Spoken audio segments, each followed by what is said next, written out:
नमस्कार, मी ज्योती Sadamate. Janshakti voice news या चॅनलमध्ये आपले सहर्ष स्वागत. आता पाहूया आपण आजच्या ताज्या घडामोडी. निपाणीत गोल्डन स्टार हॉटेलवरून पडून एकाचा संशयास्पद मृत्यू.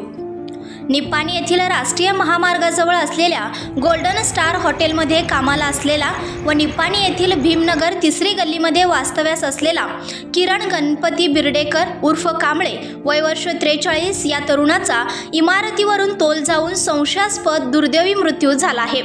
निपाणी शहर पोलीस स्थानकामध्ये घटनेची नोंद झाली असून अधिक तपास पोलीस करीत आहेत. महात्मा गांधी रुग्णालयात शवविच्छेदनानंतर मृतदेह नातेवाईकांच्या ताब्यात देण्यात आला. निपाणीहून जनशक्ती वॉइस न्यूजसाठी मुख्य संपादक संतोष मातीवडर.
ताज्या बातम्यांसाठी चॅनलला सबस्क्राइब करा, बेल आयकॉनवर क्लिक करा आणि हा व्हिडिओ सर्व सोशल मीडिया साइटवर शेअर करा.